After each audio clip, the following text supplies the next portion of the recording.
जिस दिन मेरी सेराफिन से शादी होनी थी उसने पूरे इंपीरियल कोर्ट के सामने खड़े होकर मेरी तरफ उंगली उठाई और कहा कि मैंने उसे जहर देने की कोशिश की। उसके बाद सब कुछ रुक गया। संगीत बंद हो गया। रक्षकों ने हथियारों की तरफ हाथ बढ़ाया। अभिजात लोग फुसफुसाने लगे जैसे वो ठीक इसी तरह के एंटरटेनमेंट का इंतजार कर रहे थे। फिर मैंने एड्रियन को देखा, मेरा बड़ा भाई क्राउन प्रिंस। वो उसके बगल में खड़ा था, शांत दिख रहा था, लगभग उकताया हुआ, जैसे इसमें से कुछ भी उसे हैरान नहीं किया। तभी मुझे समझ आया, ये कोई मुकदमा नहीं था, ये एक साजिश थी और मैं पहले से ही इसे रोकने के लिए बहुत देर कर चुका था। जब एम्परर ने पूछा कि क्या मैं आरोप से इनकार करता हूं, मैंने चारों तरफ देखा और महसूस किया कि दृश्य का हर हिस्सा पहले से तैयार था। फिजिशियन तैयार था, सर्वेंट्स तैयार थे, यहां तक कि टेम्पल विटनेसेस के चेहरे पर भी वो धर्मी भाव था इससे पहले कि मैंने एक शब्द कहा हो। बहस करने का कोई फायदा नहीं था। तभी सेराफिन करीब झुकी और फुसफुसाई, एड्रियन ने मुझे एक थ्रोन का वादा किया, तुमने सिर्फ अपना दिल ऑफर किया। उस एक लाइन ने मेरे पुराने अस्तित्व का जो भी बचा था उसे खत्म कर दिया। एम्परर ने 1 मिनट से भी कम में मेरा खिताब, मेरी विरासत और मेरा भविष्य छीन लिया। फिर उसने मेरी मैना कोर को नष्ट करने और मेरे शरीर को एशन पिट में फेंकने का आदेश दिया। सबको पता था इसका क्या मतलब है। एग्जीक्यूशनर ने पूरे कोर्ट के सामने मेरी मैना कोर को तोड़ दिया।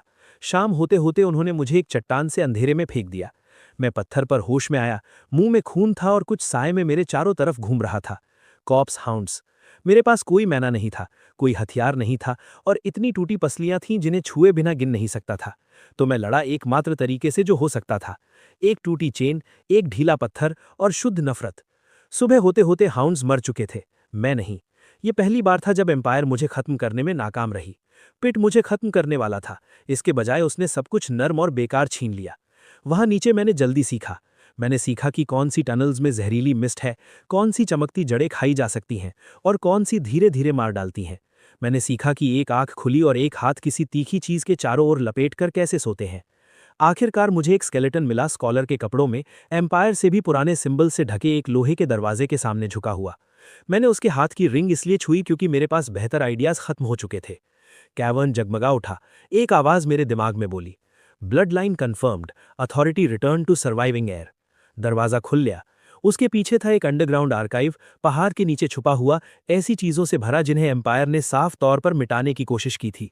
हथियार, बीस्ट रिकॉर्ड्स, पुराने टेक्स्ट्स, सील्स जो अभी भी पावर से गुनगुना रही थी। और वहीं मुझे शादी में हुई धोखाधड़ी से भी बुरी बात पता चली।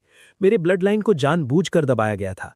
इसका मतलब समझने का वक्त मिलता, उससे पहले आर्काइव ने किसी इनहेरिटेंस ट्रायल जैसा कुछ शुरू किया और मेरे टूटे मैना सेंटर को कुछ नया बना दिया। अ रूइन कोर।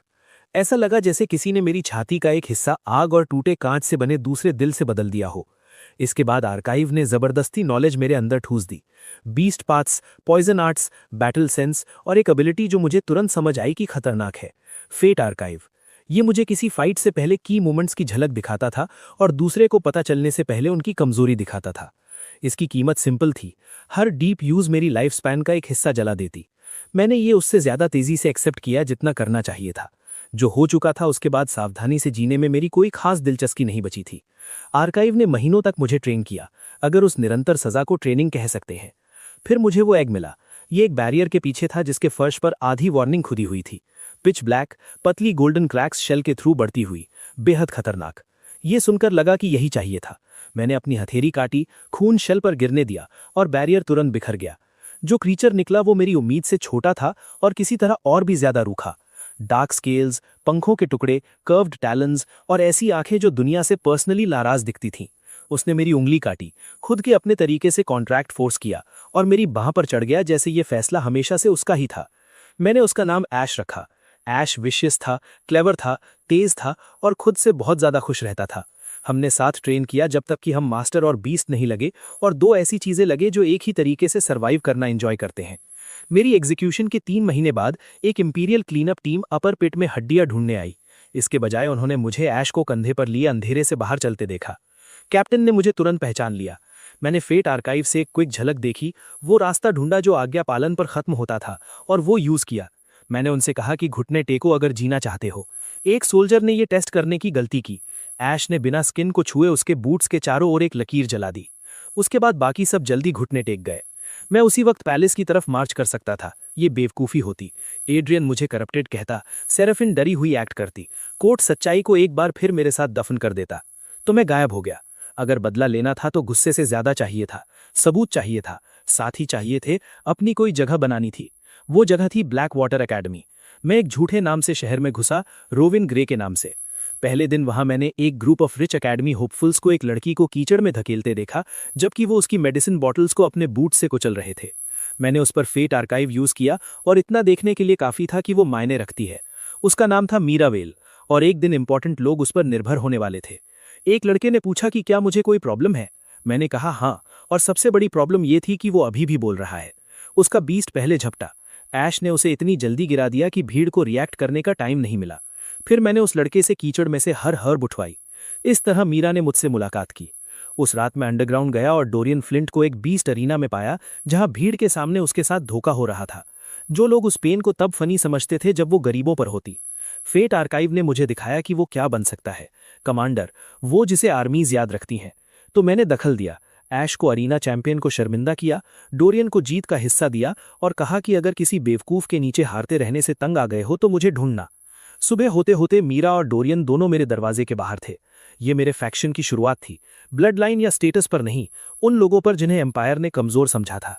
ब्लैक वाटर ने मुझे जल्दी नोटिस किया। एंट्रेंस असेसमेंट पिलर मुझे पढ़ने की कोशिश में लगभग टूट गया, और जब ऐश ने खुद को डार्क फायर के सर्कल में दिखाया, अकेडमी में सबका ध्यान आ गया।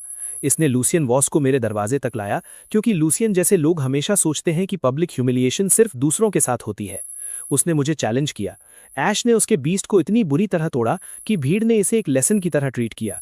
उसके बाद ब्लैक वाटर ने रोविन ग्रे को सिर्फ एक आवारा नहीं देखा, मैं एक प्रॉब्लम बन गया, एक दिखने वाली। ये काम आया। अकेडमी के नीचे रूइंस भी काम आए। वो उसी हिडन नेटवर्क से जुड़े थे जैसे एशन पिट के नीचे आर्काइव, और वहां नीचे मुझे डायरेक्टर वेरेस मिले, जो ज्यादा देर तक बेवकूफ बनाने के लिए बहुत तेज थे। उन्होंने मुझे रूइन लाइन से जुड़ा एक डैमेज्ड क्रेस्ट दिखाया, और वो एक बात बताई जिसे मैंने खुद से कभी कंसिडर होने नहीं दिया था। मेरी माँ की मौत नेचुरल नहीं थी। ऑफिशियली तो बुखार था, वेरेस का मानना था कि यह हत्या थी, और मेरे परिवार को सेराफिन के धोखे से बहुत पहले से निशाना बनाया जा रहा था। इससे सब कुछ का शेप बदल गया। मेरी शादी में जो हुआ वो शुरुआत नहीं थी, वो बस वो हिस्सा था जो मेरे साथ पर्सनली हुआ। वेरेस ने मुझे एक चॉइस दी, फिर से गायब हो जाओ या ब्लैक वाटर पर रहो, इन्फ्लुएंस बनाओ, सबूत इकट्ठा करो और इतना विजिबल बन जाओ कि पैलेस चुपचाप मिटा ना सके। मैं रुका। ब्लैक वाटर मेरा बैटलफील्ड बन गया। मीरा अल्केमी में तेजी से उठी, उन स्टूडेंट्स को एक्सपोज करके जो सिर्फ टैलेंटेड दिखते थे क्योंकि पैसा उनकी गलतियां साफ करता रहता था। डोरियन ने स्ट्रैटेजी और कॉम्बैट रैंक्स में धावा बोल दिया। ऐश एक रूमर बन गया जिसके पंजे थे, और मैं दुश्मन बनाता रहा। मैंने ड्यूल जीते, फैक्शन इन्विटेशंस ठुकराए, जब जरूरत पड़ी कॉमनर्स की मदद की, और गलत लोगों को काफी बार नर्वस किया कि ये एक पैटर्न बन गया। सेराफिन वहां मेरे रास्ते में एक से ज्यादा बार आई। पहले उसने मुझे पहचाना नहीं, फिर वो मुझे थोड़ा ज्यादा देर तक देखने लगी, जैसे उसके दिमाग के किसी कोने में कुछ पीसेस जोड़ने की कोशिश हो रही थी और फेल हो रही थी। जब ऐश ने उसके एक क्वाइट प्रोब पर बुरा रिएक्ट किया, वो अपनी परफेक्ट पब्लिक इमेज पर और ज्यादा लीन करने लगी। ज्यादा टेम्पल अपीयरेंसेस, ज्यादा सॉफ्ट एक्सप्रेशंस, एड्रियन के साथ ज्यादा वक्त जहां सब देख सके। उसे देखना एक वक्त के बाद दर्द देना बंद कर दिया, इसके बजाय समझ आने लगा। सेराफिन ने कभी लव नहीं चाहा था, उसे सेफ्टी चाहिए थी, स्टेटस, ऊपर जाने का रास्ता। मैं एक वक्त पर उसके लिए यूजफुल था, एड्रियन बस ज्यादा यूजफुल था। फिर एम्पायर ने crimson forest hunting festival announce किया, जो ऑफिशियली तो यही था लेकिन जो बहुत साफ तौर पर एक ट्रैप बनने वाला था। वेरेस इससे नफरत करते थे, मीरा ने इसे आते देख लिया था। डोरियन बस ये जानना चाहता था कि हमें कितने दुश्मनों का सामना करना पड़ेगा। मैंने उसे बताया, उम्मीद है इतने की यात्रा वर्थवाइल हो। जाने से पहले एड्रियन एक ब्लैक वाटर बैंक्वेट में आया और वो स्पीच दी जो खतरनाक लोग तब देते हैं जब रीजनेबल सुनना चाहते हैं। लेकिन जब उसने मुझे देखा, वो एक पल के लिए थोड़ा ज्यादा रुका। उसे अभी तक नहीं पता था कि मैं कौन हूं, बस उसे लगा कि कुछ तस्वीर में गड़बड़ है। जंगल में दूसरी रात चीजें बिगड़ गईं। एक एक्सप्लोजन ने कैंप को हिला दिया, आग फैल गई, स्टूडेंट्स घबरा गए, आर्चर सेडेटिव बोल्ट्स कियोस में दाग रहे थे। एक लगभग मीरा को लगने वाला था, ऐश ने उसे हवा में ही जला दिया। जैसे ही कियोस शुरू हुआ, मैं शांत हो गया। ये उन अजीब चीजों में से एक थी जो पिट ने मेरे साथ की थी। मैंने डोरियन को पेरीमीटर स्टेबल करने भेजा, मीरा को ट्रांसपोर्ट बीस्ट्स की तरफ, और ऐश को लेकर सीधे उस रिज की तरफ बढ़ गया जहां अटैकर्स छुपे थे। वो एग्जैक्टली वही थे जिनकी मुझे उम्मीद थी, मास्क्ड ऑपरेटिव्स, नोबल इक्विपमेंट और टेम्पल ग्रेड वेपन्स से लैस। सुबह होते होते ऑफिशियल एक्सप्लेनेशन ने रोग रेडर्स को ब्लेम किया। किसी भी इंसान जिसका दिमाग काम करता हो इस पर यकीन नहीं करना चाहिए था। एक्सपेडिशन वैसे भी आगे बढ़ी और ये हमें एक अंडरग्राउंड सैंक्चुरी तक ले गई जो उसी भूले हुए नेटवर्क से जुड़ी थी जैसे ब्लैक वाटर और एशन पिट। इसके सेंटर में एक सील्ड चेंबर था जो सिर्फ तब खुला जब मैंने छुआ। अंदर ब्लड लाइन रिकॉर्ड्स थे और एक मेमोरी क्रिस्टल। जिस पल मैंने क्रिस्टल को छुआ मैंने एक दबी हुई पुरानी बात के टुकड़े देखे।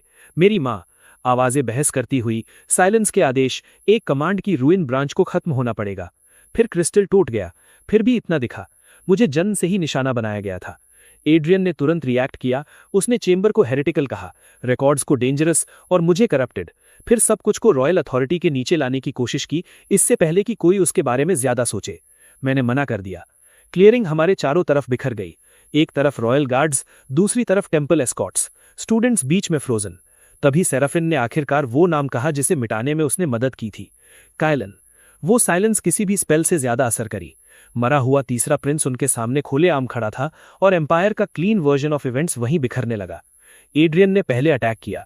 सेराफिन पहली की तरह ही साइड से होली बाइंडिंग लेकर आई, लेकिन इस बार मुझे पता था कि उनका अटैक पैटर्न कैसा दिखता है। मैंने सैंक्चुरी एंट्रेंस यूज किया एंगल नैरो करने के लिए, रूट्स के नीचे रूइन अरे सेट किया और ऐश को उस ब्लाइंड स्पॉट से भेजा जो फेट आर्काइव ने दिखाई। एड्रियन का स्ट्राइक ऑफलाइन हो गया, सेराफिन की चेन्स टूट गईं, पूरी क्लियरिंग एक बैटलफील्ड बन गई। डोरियन ने एक गार्ड कैप्टन को लॉकडाउन किया, मीरा ने सपोर्ट कंपाउंड्स को केओस में बदल दिया। ऐश ने सेराफिन पर इतना जोर से हिट किया कि जो भी देख रहा था उसे कंट्रोल खोते देखने को मिला। फिर एड्रियन और मीरा आखिरकार आमना सामना हुआ। उसके पास रॉयल रिसोर्सेज थे, पॉलिश टेक्निक थी और एम्पायर का भविष्य माने जाने वाले सालों का अनुभव। मेरे पास था pit, ruin core, forbidden training, fate archive और ऐश। और एक और चीज, मैं पहले ही उस हिस्से से गुजर चुका था जो मुझे तोड़ने वाला था। जब सेराफिन ने फिर से दखल देने की कोशिश की, मैंने उसकी कलाई उसके स्पेल के बीच में पकड़ ली। उसके चेहरे का वो एक्सप्रेशन हर स्कार के लायक था। वो प्रैक्टिस्ड प्यूरिटी गायब हो गई, वो बस शॉक दिखी। उसने जानना चाहा कि मैं अभी भी जिंदा कैसे हूं। मैंने उसे बताया कि पिट में पहले से बहुत से मॉन्स्टर्स थे। फिर मैंने उसे वापस वहां फेंका जहां सब देख सकते थे। ये उससे ज्यादा मैटर्ड है जितना लोग सोचते हैं। पावर को पब्लिक में कमजोर दिखना होता है, इससे पहले कि कोई प्राइवेट में उसकी पूजा बंद करे। लड़ाई तब खत्म हुई जब सैंक्चुरी डिस्टेबलाइज होने लगा और वेरेस एक सप्रेशन एरे लेकर आए जो दोनों साइड्स को रुकने पर मजबूर करने के लिए काफी था। कोई भी क्लीन विक्ट्री लेकर नहीं गया, लेकिन एम्पायर ने ड्यूल से बेहतर कुछ खोया। उसने स्टोरी का कंट्रोल खोया। बहुत से लोगों ने बहुत ज्यादा देख लिया था। रोवन ग्रे और केलन एक ही इंसान थे। मरा हुआ प्रिंस जिंदा था। सेराफिन ने झूठ बोला था। एड्रियन विकॉर्ड्स को दफन करना चाहता था, इससे पहले कि कोई उन्हें पढ़ता। उसके बाद सब कुछ तेजी से हुआ। एड्रियन इमरजेंसी रिव्यू के बहाने कैपिटल वापस भाग गया। सेराफिन टेम्पल की दीवारों के पीछे छुप गई। अफवाहें पैलेस के दबाने से ज्यादा तेज फैल गईं। कॉमनर्स मुझे घोस्ट प्रिंस कहने लगे। नोबल्स को ये नाम पसंद नहीं आया, जो शायद उन कारणों में से एक था जिसकी वजह से मुझे ये पसंद आया। ब्लैक वाटर में वापस अकेडमी अब स्कूल नहीं लग रही थी, ये किसी वॉर के किनारे जैसी लग रही थी। मीरा ने खबर लाई कि सेराफिन पब्लिक व्यू से गायब हो गई है। डोरियन ने कहा कि नोबल कैडेट्स चुपचाप अपनी लॉयल्टी पर रिकंसिडर कर रहे हैं। वेरेस ने विटनेसेस को पैलेस के साइलेंस करने से पहले हटा दिया और मैं ऐश को कंधे पर लिए कोर्टयार्ड के ऊपर खड़ा था, कैपिटल की तरफ देखता हुआ।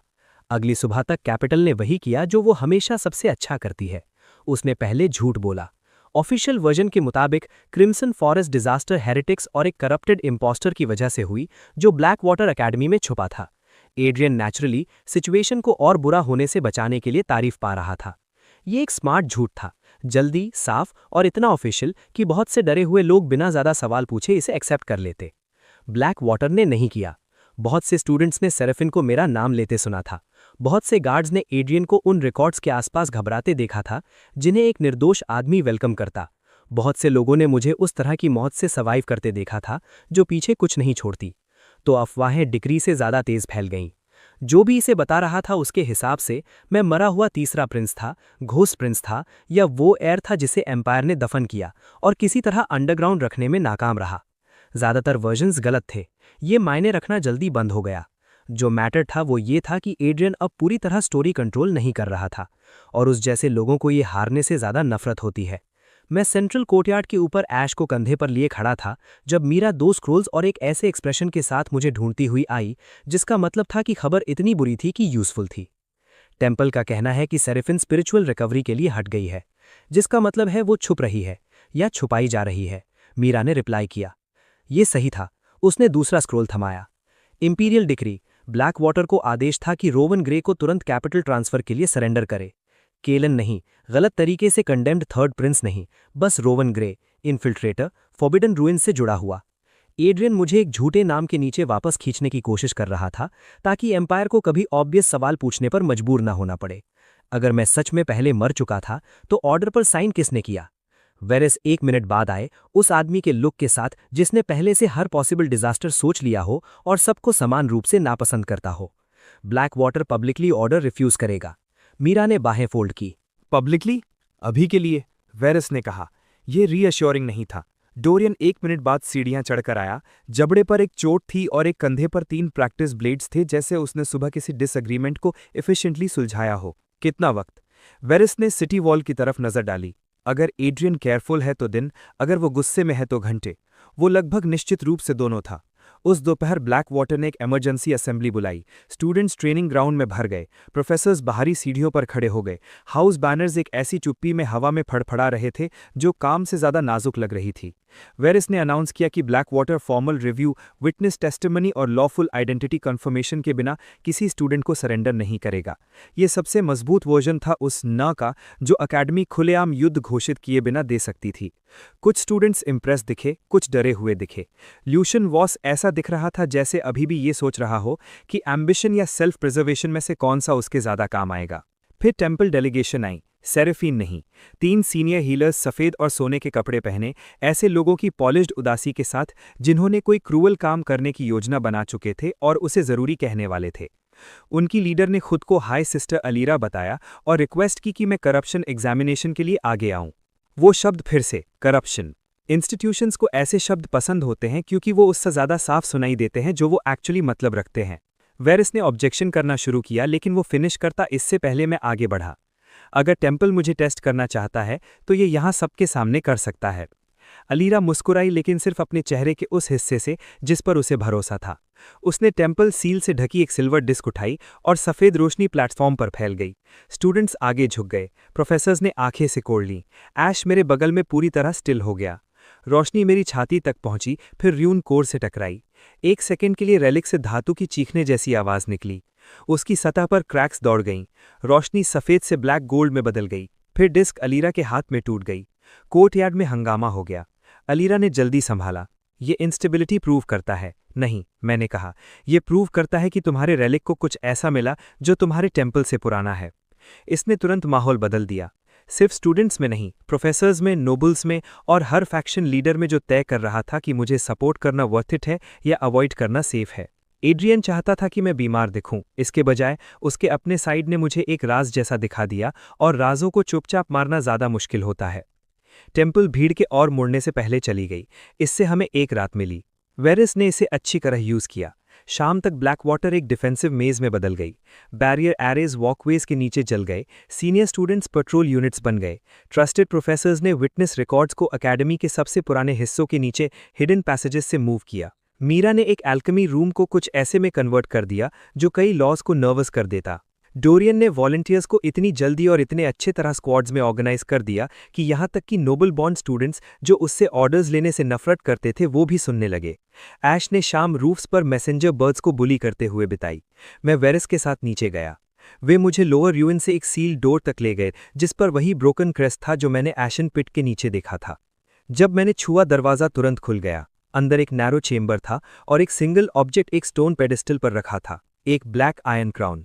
डेकोरेटेड नहीं, एलिगेंट नहीं, किसी को बॉलरूम के पार इंप्रेस करने के लिए नहीं बना था। ये इतना हैवी लग रहा था कि स्कल तोड़ दे, और इतना पुराना कि इससे पहले के एम्पायर्स याद हों। ये क्या है? र्यून लाइन के रिगेलिया पीसेस में से एक, या जो बचा। वेरिस ने एक्सप्लेन किया कि रॉयल फैमिली की वो खोई हुई शाखा अलग तरीके से राज करती थी। ठीक काइंडली नहीं, लेकिन टेम्पल पर कहीं कम डिपेंडेंस के साथ और स्माइलिंग इंस्टीट्यूशंस के साथ पावर शेयर करने की कहीं कम विलिंगनेस के साथ। जब वो शाखा मिटाई गई, उसका रिगेलिया तोड़कर अलग अलग कर दिया गया, सील कर दिया गया और उन जगहों के नीचे छुपाया गया जिन पर एम्पायर को लगता था कि उसका कंट्रोल है। Crimson forest sanctuary records preserve किए थे। ब्लैक वाटर ने ये प्रिजर्व किया था, और भी पीसेस अभी भी मिसिंग थे। अभी क्यों बता रहे हो? क्योंकि एड्रियन इसे ओपन कॉन्फ्लिक्ट में खींचने वाला है। ब्लड लाइन प्रूफ अकेले काफ़ी नहीं होगा। लोग सिंबल्स पर रैली करते हैं, चाहे वो डिजर्व करें या ना करें। मुझे ये जवाब पसंद नहीं आया। सच्चाई काफ़ी होनी चाहिए। वेरिस ने मुझे वो नज़र दी जो बड़े लोग छोटों को रिजर्व करते हैं जब कुछ इरिटेटिंग और एक्यूरेट कहने वाले होते हैं। सच्चाई को आमतौर पर बैनर्स की ज़रूरत होती है। इससे पहले कि मैं आर्ग्यू करता, हमारे ऊपर वॉर्ड स्टोन्स एक बार पल्स हुए, फिर दोबारा, फिर इतनी जोर से कि छत से धूल झड़ गई। अटैक। हम दौड़े। जब तक हम सरफेस तक पहुंचे, ब्लैक वाटर पहले से सीज में थी। इंपीरियल ट्रूप्स ने आउटर गेट सील कर दिए थे। टेम्पल कास्टर्स फॉर्मेशन में उनके पीछे खड़े थे। एक सप्रेशन लैटिस अकेडमी के ऊपर चमक रहा था, जो बीस्ट कॉन्ट्रैक्ट्स और बैरियर एरेज दोनों को दबा रहा था। एड्रियन चुपचाप नहीं आया था। वो मेरे भाई जैसा नहीं लग रहा था, वो एक फैसले जैसा लग रहा था।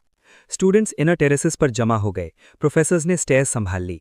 डोरियन के स्क्वाड्स पहले से ही सिविलियंस को सबसे वल्नरेबल लेन से दूर ले जा रहे थे। मीरा ट्रियाज स्टेशन के पास थी। बेल्ट पर इतना एल्केमिकल इक्विपमेंट कि आधे टेम्पल को डीपली अनकंफर्टेबल महसूस कराए। फिर एड्रियन की आवाज एम्प्लीफिकेशन आर्ट्स के नीचे ग्राउंड्स पर गूंजी। ब्लैक वाटर एक करप्टेड प्रिटेंडर को पनाह दे रहा है, जो हेरेटिकल रूइंस से जुड़ा है। उसे सरेंडर करो और एकेडमी के साथ दया से पेश आया जाएगा। उसे हमेशा से थ्रेट्स को रिफाइंड सुनाने में मजा आता था। वेरिस ने पहले जवाब दिया, ब्लैक वाटर पॉलिटिकल कन्वीनियंस के लिए स्टूडेंट सरेंडर नहीं करता। एड्रियन का चेहरा मुश्किल से बदला। अफसोस। फिर टेम्पल ने वार किया। व्हाइट चेन्स आउटर बैरियर में स्लैम हुई। आर्टिलरी बीस्ट्स दहाड़े, पत्थर फटा, स्टूडेंट्स चिल्लाए। सीज शुरू हो गई। एक वक्त था जब इतनी फोर्स को मेरी तरफ एम होते देखना मुझे एक फेटल सेकंड के लिए फ्रीज कर देता। पिट ने वो ठीक कर दिया। मैंने दूसरे इम्पैक्ट से पहले ऑर्डर्स दे दिए। डोरियन ईस्टर्न वॉल पर गया। मीरा ट्रियाज और एंटी सेडेटिव रिस्पॉन्स संभाली। ऐश मेरे साथ रहा। फिर हम चले। सप्रेशन लैटिस ऐश के साथ मेरे बॉन्ड के खिलाफ इतनी जोर से दबा रहा था कि गले के चारों तरफ एक हाथ जैसा लग रहा था। एक ऑर्डिनरी बीस्ट हैंडलर टूट जाता। ऐश बस और गुस्से में हो गया। सच कहें तो गुस्सा उसकी ज्यादा यूजफुल टैलेंट्स में से एक था। ईस्टर्न वॉल पर एक इंपीरियल ब्रीच स्क्वाड ने डैमेज्ड गेट के थ्रू शील्ड फॉर्मेशन में घुसने की कोशिश की। डोरियन ने उनका सामना स्टूडेंट फाइटर्स के साथ किया, जो उसके पीछे इतनी क्लीन लाइंस में रोटेट हो रहे थे जैसे प्रैक्टिस लग रहा था। हालांकि रियल टाइम में पैनिक और नर्व से बिल्ड किया गया था। ये अकेला मुझे बता देता कि वो डेंजरस है, अगर मुझे पहले से नहीं पता था। ब्रीच स्क्वाड के देखने से पहले मैंने राइट फ्लैंक पर वार किया। ऐश ने रियर लाइन में घुस गया। डार्क फायर ने वो किया जो फियर नहीं कर सकता। पहला ब्रीच फेल हो गया। दूसरा लगभग ऊपर से आया, जब टेम्पल कास्टर्स ने सप्रेशन लैटिस रीडायरेक्ट किया और उसे सेंट्रल बीस्ट कोर्ट्स के ऊपर फोर्स किया। ऐश लड़खड़ाया। अकेडमी भर में दर्जनों बॉन्डेड बीस्ट्स लड़खड़ाए। एक बुरे सेकंड के लिए पूरी लड़ाई लगभग टिप हो गई।